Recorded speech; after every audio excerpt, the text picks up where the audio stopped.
તો ઇલેક્શન એટલે ગુજરાત ફર્સ્ટ અને ગુજરાત ફર્સ્ટ દ્વારા લોક સંવાદ યોજી જનતાનો મૂળ જાણવા માટે અમે પ્રયત્ન કરી રહ્યા છીએ। ત્યારે શહેરના તબીબો સાથે પણ ચર્ચા કરવામાં આવી અને ચૂંટણી પૂર્વે તબીબોનો મત અને મિજાજ જાણવાનો પણ અમે પ્રયાસ હાથ ધર્યો।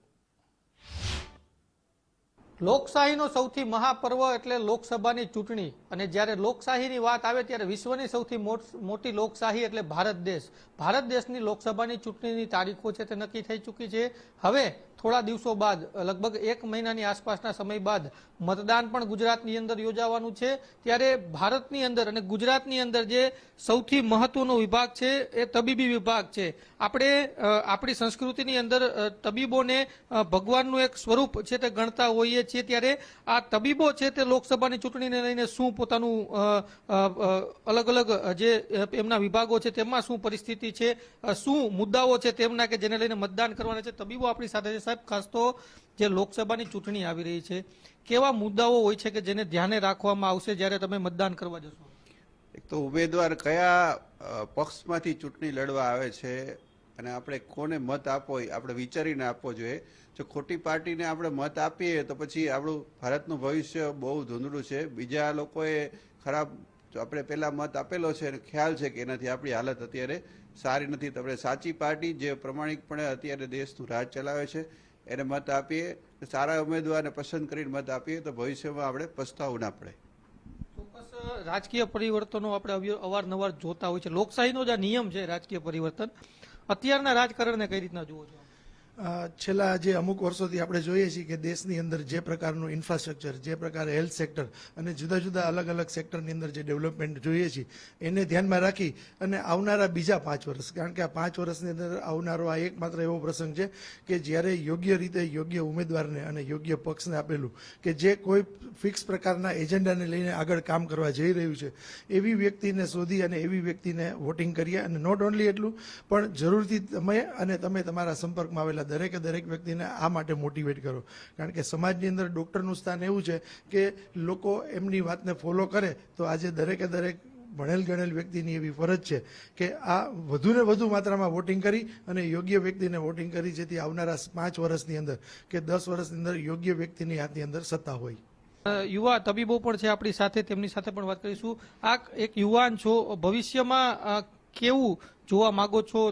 આપનું ક્ષેત્ર છે તેને કઈ રીતનું જોવા માંગો છો? ભવિષ્યમાં અત્યારે જે આપણે મહાપર્વ થઈ રહ્યો છે, ચૂંટણી થઈ રહી છે, એમાં આપણે જાતિવાદથી ઉપર આવવું જોઈએ। ભવિષ્યમાં આગળ પણ આપણે જે બધી મેઇન સીટ્સ છે જેમાં રિઝર્વેશન ને એ બધું હોય છે એમાં પણ એક જાતિવાદથી ઉપર આવી આપણે યોગ્ય ઉમેદવારને ટિકિટ મળે અને એ રીતના રાજકારણ આગળ વધે એ વધારે સારું રહેશે। કોરોનાનો કપરો કાળ હતો, એમાં એક સોલ્જરની જવાબદારી તબીબોએ નિભાવી છે, ખડે પગે રહ્યા છે અને જે પરિસ્થિતિની અંદરથી આપણે બહાર નીકળ્યા છે એ પણ એક વિશ્વનો એક મોટો દાખલો બની ચૂક્યો છે। આપણી ચાહે વેક્સિનેશનની પ્રક્રિયા હોય, આ તમામ પ્રક્રિયાની અંદર આપણું જે તબીબી ક્ષેત્ર છે તે ખૂબ જ આગળ વધ્યું છે। હજુ ભવિષ્યમાં આપ કયા એવા મુદ્દાઓ છે કે જેને ધ્યાને રાખીને આ વખતે મતદાન કરવાના છે? જ્યારે 2024માં સૌથી વધુ વસ્તી ધરાવતા લોકશાહી દેશની ચૂંટણી આવી રહી છે ત્યારે અને જે મોદી સાહેબના નેતૃત્વમાં જે છેલ્લી 2 ચૂંટણીથી ભારત દેશ જે રીતે પ્રગતિ કરતો આવ્યો છે, આપણે 2008માં સ્વાઇન ફ્લૂ પણ જોયો, તેની સામે લડ્યા, 2020માં કોરોના સામે લડ્યા અને હજી આવનારા ભવિષ્યમાં પણ ઘણા આવા તકલીફો આવવાની છે, પણ તેની સામે આપણા દેશમાં જે અત્યારે યુવાધન વધી રહ્યું છે અને ખાસ કરીને તબીબી ક્ષેત્રમાં અને જે મોદી સાહેબના નેતૃત્વમાં, તો મને આશા છે કે નજીકના ભવિષ્યમાં પણ જો કોઈ તકલીફો આવશે અને તો તે મોદી સાહેબના નેતૃત્વમાં રહીને આપણે તેનો સારો ઉકેલ લાવી શકશું। અને મેઇન અત્યાર સુધી ઘણા જ છેલ્લી 2 ટર્મમાં મોદી સાહેબે પ્રશ્નોનો ઉકેલ લાવ્યા છે, તો હવેના જે એમની ટર્મમાં જે મુખ્ય મુદ્દાઓ છે તેમાં એક જાતિવાદનો મુદ્દો અને બીજો રિઝર્વેશનનો, જો આ 2 મુદ્દાનું પણ નિરાકરણ કરવામાં આવે તો હજી પણ ભારત દેશને ઘણી ઊંચાઈઓ પર આપણે લઈ જઈ શકીએ એમ છીએ। શું માનો છો, જે ભાઈએ પણ વાત કરી કે ભાઈ જ્ઞાતિ જાતિને ભૂલીને આપણે સારો ઉમેદવાર, સક્ષમ ઉમેદવાર અથવા તો જે ઉમેદવાર કે જે લાયક છે, પછી તે એજ્યુકેશનની વાત હોય, આ તમામ ફેક્ટર જોવા જોઈએ જ્યારે આપણે મતદાન કરવા જતા હોઈએ? ચોક્કસથી કે ઉમેદવારનું ક્વોલિફિકેશન, બેકગ્રાઉન્ડ, એજ્યુકેટેડ માણસ હોય, એને દુનિયાદારીનો સારો અનુભવ હોય, એડમિનિસ્ટ્રેશનમાં એ પાવરફુલ હોય તો ઉમેદવારની લાયકાત સૌથી અગત્યની વસ્તુ છે વોટ આપવા માટે. જાતિવાદ અને આઈ થિંક રિઝર્વેશન આ બંને વસ્તુ આપણા ભારત દેશ માટે એક સળગતા મુદ્દા છે.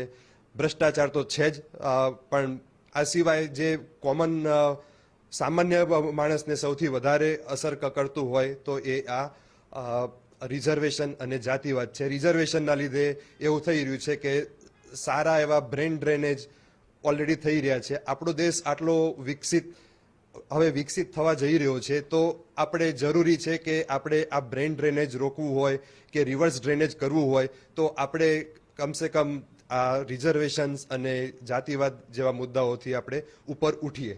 તો અમારી એ જ અપેક્ષા છે નેક્સ્ટ ગવર્મેન્ટ જે કોઈ પણ આવે કે એક આ બંને મુદ્દાઓનું નિરાકરણ લાવે. ચોક્કસ અનેક મુદ્દાઓ છે, અનેક એવા ફિલ્ડને લગતા, કેમ કે તબીબી ક્ષેત્ર ખૂબ જ મોટું છે ને ખૂબ જ મહાન છે ભારતનું.